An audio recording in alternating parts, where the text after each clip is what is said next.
Hello, I'm Reagan, taking you through some of the things people are talking about and some of the stuff they're sharing around the world on Newsfeed today. 400 pages of documents shared with the New York Times reveal China's inhumane treatment of Uighur Muslims. Venice underwater, Italy's lagoon city is struggling with catastrophic tides. A Kashmiri journalist tells us what life's been like for women since India withdrew the region's autonomy.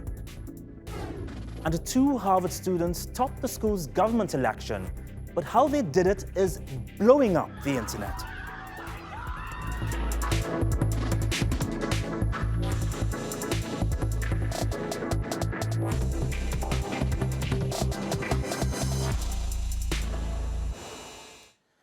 Top of our newsfeed, the Uighur report. Allegations of rampant abuse of Uighur Muslims by the Chinese government have been circulating for years. Journalists aren't allowed near these so-called re-education camps in the Xinjiang Uighur Autonomous Region in Western China.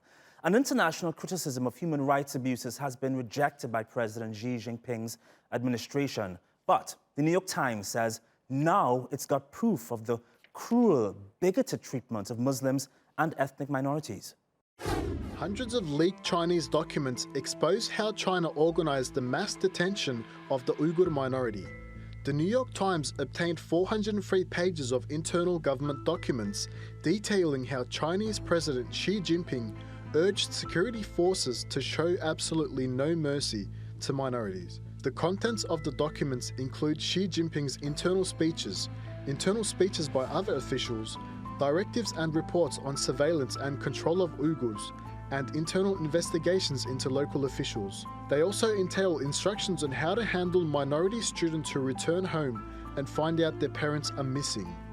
But while China had long rejected international criticism over the detention of Uyghurs and other minorities, and simply described the camps as vocational training centers, the documents confirm the brutal nature of the crackdown. As many as 1 million people have been forced into internment camps aimed at re-educating them to become loyal supporters of the Chinese Communist Party. Here are some of the things that caught our eye on social media. Reality TV star Kim Kardashian has been rallying for Rodney Reed on social media. She was with the 51-year-old last week when he learned he wouldn't be executed for the rape and the murder of a 19-year-old woman back in 1996. Defense attorneys now have 120 days to prove Rodney's innocence. On Twitter, Kim thanked the U.S. Congress for supporting a grassroots movement. A Texas court concluded that key evidence in Rodney's case had been withheld and false testimony had been given. Britain's Duke of York is standing by an interview that's been described as excruciating and a car crash. With the approval of the Queen, Prince Andrew submitted himself to a BBC grilling after intense public scrutiny over several allegations of inappropriate behavior. He emphatically denied having sex with a teenager, Virginia Roberts, in London in 2001 and again in New York a year later. In fact, the royal says he doesn't even remember meeting her. He has, however, admitted to being friends with convicted sex offender Jeffrey Epstein, but denies knowing anything about Epstein's sex trafficking charges. Epstein died while awaiting trial on those charges. Now that he's decided to run for the U.S. presidency, the former mayor of New York, Michael Bloomberg, has apologized for helping implement and enforce stop and frisk policies, which had targeted blacks and Latinos more than any other ethnic group in the city. The 77-year-old billionaire says he's sorry while addressing the Christian Cultural Center. That's a predominantly black megachurch in New York, in Brooklyn rather. Some people say they appreciate his change of heart. Others are skeptical and say politicians will say whatever they have to get wherever they want to go. A star twice as big as our own sun has been spotted zipping out of our galaxy at an estimated 6.5 million kilometers an hour. But hear this, scientists say it'll take about 100 million years for it to completely exit the Milky Way. Well, if that doesn't give you an idea of how tiny and insignificant planet Earth is, very little else will. Astronomers say the star was ejected by the supermassive black hole at the center of our galaxy. Okay, next up, Venice underwater. A record high tide in Italy's lagoon city has stranded tourists and left many businesses closed. The mayor has pledged about $22 million to clean up the mess and repair the damage. But some things can't be replaced.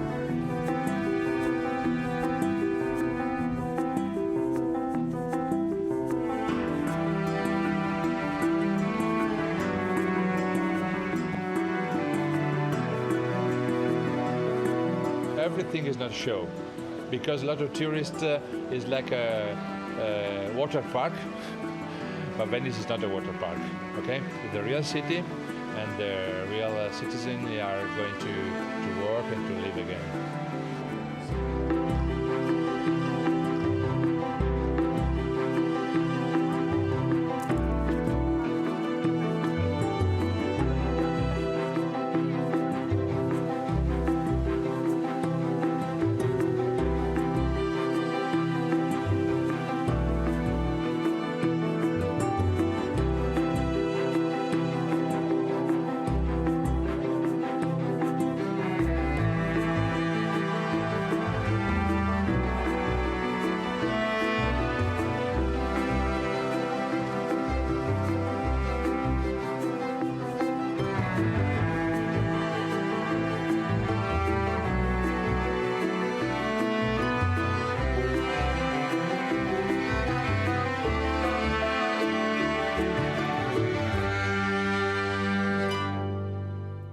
Let's go around the world now for some other stories you need to know this Monday. At Hong Kong's Polytechnic University, students have created something of a fortress by barricading themselves inside. A police officer who ventured too close was shot in the leg by someone wielding a bow and arrow. On Sunday, demonstrators started a fire to push back riot police who were using a water cannon to shoot blue liquid at them. It's meant to identify and keep track of the protesters. But the students quickly solved that problem, stripping down to their underwear and hosing themselves down with fresh water to get rid of the dye. Afghans say the killing of 3 teenagers and a 20-year-old man in 2012 by a British soldier is something they're still struggling to come to terms with. The International Criminal Court has now begun investigating whether UK Special Forces covered up the killings and whether the incident should be considered a war crime. The military initially denied the raid on the Afghan village, but the soldier later said that he acted in self-defense and that the 3 young victims had pointed guns at him. British investigators say the evidence suggests that isn't true. Since Bolivia's President Evo Morales resigned a week ago, his supporters have been regularly facing off not just with riot police, but also with supporters of the self-declared interim president, Yanin Áñez. The fighting has got so bad, major transport routes are blocked and farmers are finding it a real chore to get their produce to the markets. And that's resulted in food shortages in several cities. In La Paz, Áñez has created an air bridge bypassing the highways to get food around. Now, the role of the Joker has been played by some big names in DC Universe history, Jared Leto, Jack Nicholson, but it's the latest reprisal by Joaquin Phoenix that's breaking box office records. The award-winning actor's interpretation of the complex villain has made the motion picture the first R-rated film to earn more than $1 billion at the global box office. And that's despite not being released in China. The film has been lauded for portraying a man struggling with mental health issues, not just a bad guy with a cynical desire to beat Batman. We've been keeping an eye on Kashmir and Jammu for months now. On August 5th, India withdrew legislation giving the region autonomy. In response, thousands of Kashmiris protested to shut them down. India shut down the internet and cut off phone telecommunications. Most networks have been restored, but people are still angry over what they say is the suppression of their rights. Sitara spoke to a journalist there about how the situation's affected her and other Kashmiri women. The interview was part of a TRT World digital documentary series. Wherever I live, no matter what, I carry a part of Kashmir in my heart. My name is Mehnaz. I am a journalist and I'm from Kashmir. If you ask me right now what it means to be a Kashmiri woman, I think it means being brave, being honest, being resilient in the face of conflict. It means being part of a society where women can draw inspiration from its leaders that have, led it in its history. For example, the 16th century poetess Haba Khatun. She was a young peasant girl who later on became the last queen of Kashmir. It means being part of a society that has seen unprecedented loss of its loved ones, family members, displacement, irrespective of which side of the political divide you are on or irrespective of the faith you practice.